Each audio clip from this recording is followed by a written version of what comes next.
You feel here? I got a couple of things on the desk. I just was reading here that there's a budget plan. Trump's budget plan for 2026 is to limit Section 8 for 2 years. A 2-year plan that you only can be on it for 2 years. The vouchers, these are not for elderly or folks with disabilities. But he wants to do a 24-month, and after that, you off of it. That's crazy. What do you think about that? When we're taking your calls, 578-0931 ZAK, and we're taking your calls here on Facebook and YouTube. So that's about 2.3 million households receiving Section 8 vouchers. The 2-year cap could hit them, 2.3 million. That's crazy. Now, I already know what some of y'all saying. So some of these people take advantage. Some of da-da-da-da-da. Ooh, all this and that. You have people who go to work who are on Section 8, okay? That's right. It's a bridge Right. in between there, okay, to help supplement where people can have a nice place to stay. So when you think that, because you're going to have, let me say this, you're going to have somebody, and no matter what it is in the world, trying to get by on something. Some of you Negroes trying to get by on your taxes. You lie and say to somebody, let me borrow your kid. Yeah. I'm just saying how people be trying to always hate. So that's what I don't like. I don't like that.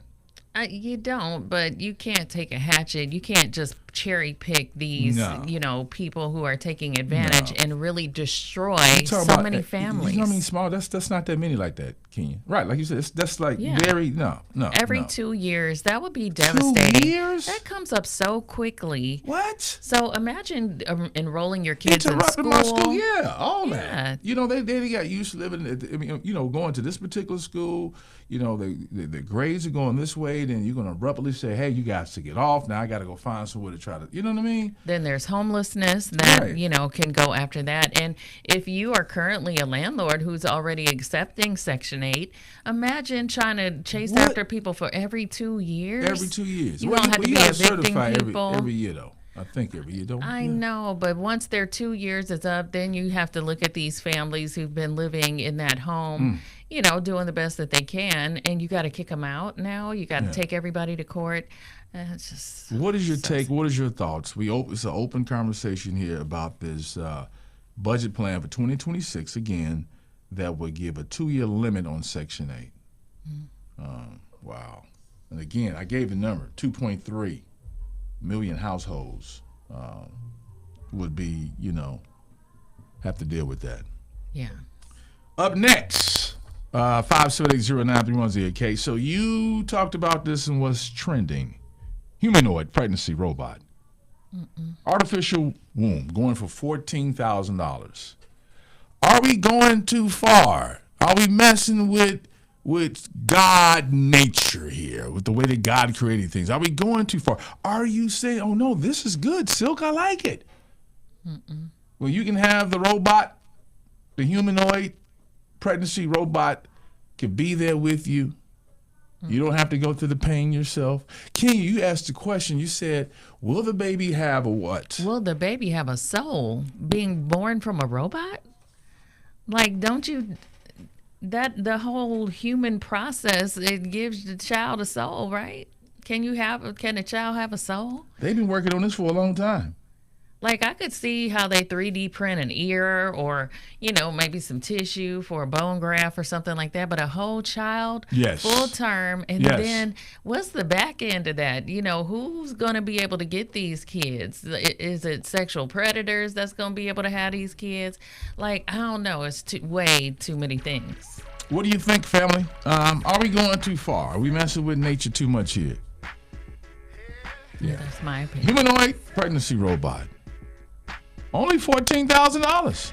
That's crazy. Only $14,000. She'll carry the baby for you. So instead of having to get a BBL afterwards, you can just use that money on the little robot. And what do you think about the plan to limit Section 8 for only 2 years?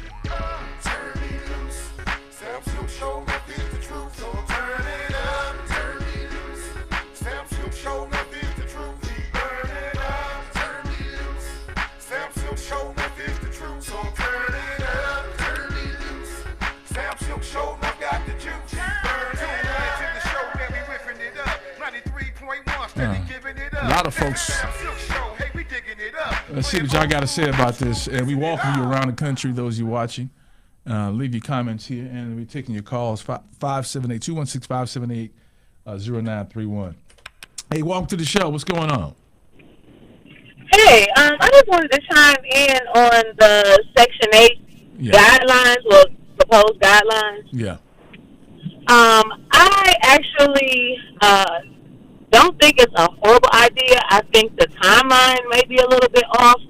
Just thinking of like the people who are waiting to get placed somewhere or get a voucher to give to a landlord. It's so long because there's so many people in need, you know, or holding on to apartments or holding on to resources that honestly they could do something different. Now, with the guidelines, I feel like in that time there should be like a mandatory, you know, you have to go to school, you have to get a trade, you have to do something to be able to sustain yourself. And if you don't understand how to do that, then maybe you should be looking to see if you have a disability, because you know, it's not that hard. Well, no, I mean, you know what? I mean, I think that you do have some people. Let's be honest. Some people who could work, who could do more, but they've gotten comfortable, or they've gotten scared. No, it's the truth. Uncomfortable. So, it's not fair. I mean, so no, these are people who some people do it. It is what it is. It's not fair, but some people who are not sick. Let's talk about our educational system. Let's talk about the jobs that people would qualify for that would pay them a minimal amount of money. So you have somebody bringing in, clearing at a minimum, maybe $500 a week or whatever. Then you have to pay for care for your child so that you can go to work. You have to pay for gas. You have to put food in the house. The argument would be, Kenya, I get that now. Of people who are not on Section 8. The argument would be about that. I am a trained driver. I drive a school bus, and I make about $500 to $600 a week, and I'm able to pay all my bills, my car note, take care of my kids. Like, that's not really an excuse. But the thing is, if like there's like some people that just need more of a helping hand. Now, I'm for all of that. I've never had Section 8, but I've had to like stay with people sometime if I was in between places, so I understand the struggle. But what I'm saying is, you can't put a guideline on something, especially for 2 years. Like, what can you really? You can't really do a whole lot. With 2 years. Like, 2 years is going to be gone when you blink.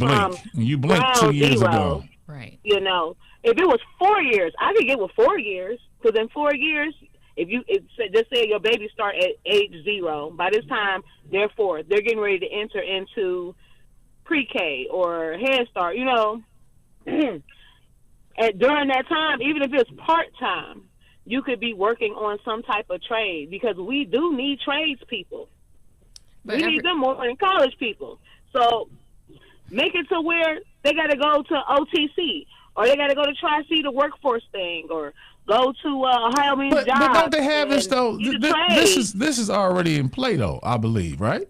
But see, the thing is that a lot of people who are able-bodied, who have a decent education and can do these training programs and stuff, it's hard to look in somebody else's eyes and say, this would be devastating for them. This would be devastating for their children to be displaced every 2 years, to possibly be in some dangerous circumstances. So it's not that there aren't people in society that can make a difference and, you know, pull themselves up. But, you know, I think we generalize it too much. All right. Appreciate your call.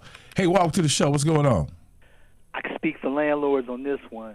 The revolt against the government if they take out Section 8 will be massive.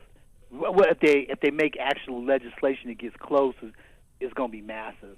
There are lots of people, landlords, that became Section 8 qualified just so they can make sure that a relative could be close to them next door across the street in a well-managed household. And that Section 8 is paying for mortgages, and these are for people that I know the people receiving the Section 8 are working class people with toddlers. Yeah. You can't rush the growth of a toddler. Right. No, you can't. And like you said, it'll be a trickle down. So it's going to affect that family. It's going to affect the landlord. It's going to affect what else? The banks. Everything. If you have not, unless you own it outright. You follow me? Everybody who's landlord don't just own it outright. That's right. They have their own houses to maintain, so they can't necessarily cover the full rent of having these properties vacant. So, yeah, it does affect a lot of things. I'm thinking about some people that I actually know. You may know some people like this, too.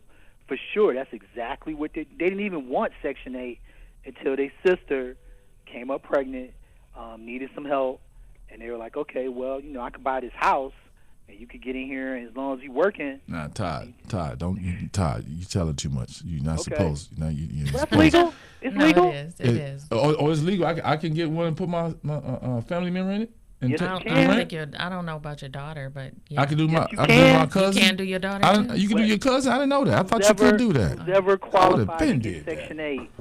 Let me make a phone call. Crazy. Well, you got to be a qualified Section 8 landlord. You got to be approved too. Yeah. Okay, Todd. Let's we talk when we get off here. Let me see who you know over there. Send us an email. It's a bad idea. I don't think it'll fly. Okay. All right. Later. So what y'all think about it? 5780931ZK. Again, Section 8 being only 2-year limit. Does that make sense? You have people like the young lady mentioned, those who still trying to get on the wait list just to get in, who actually need it and can't. Yes. So her, the way she's saying there, which I didn't get that. Like, okay, so there is room. If you move out, but then now I got to go in 2 years. Yes. So I mean, like, and so you're moving, and then even to the point that some people will move way out somewhere. Yes. And hold that voucher for a while just so they can relocate closer to a mother, or you know what I'm saying, or to a family member, as Todd just mentioned a few minutes ago. So right. I mean, I just think that you have to think of society as a whole, not just the people that's going and hanging out with you, because they might be cool, but there are some people who are underemployed, who their ends are not meeting like that, and to throw them into a financial situation could take a family that is barely making it and barely getting by and throw them into a crisis situation. And the humanoid pregnancy robot with an artificial womb. Are you for that? This will be available when? Like next year? He said there's a prototype that might be available next year. Okay. Wow. Leave your comments here. We're taking your calls.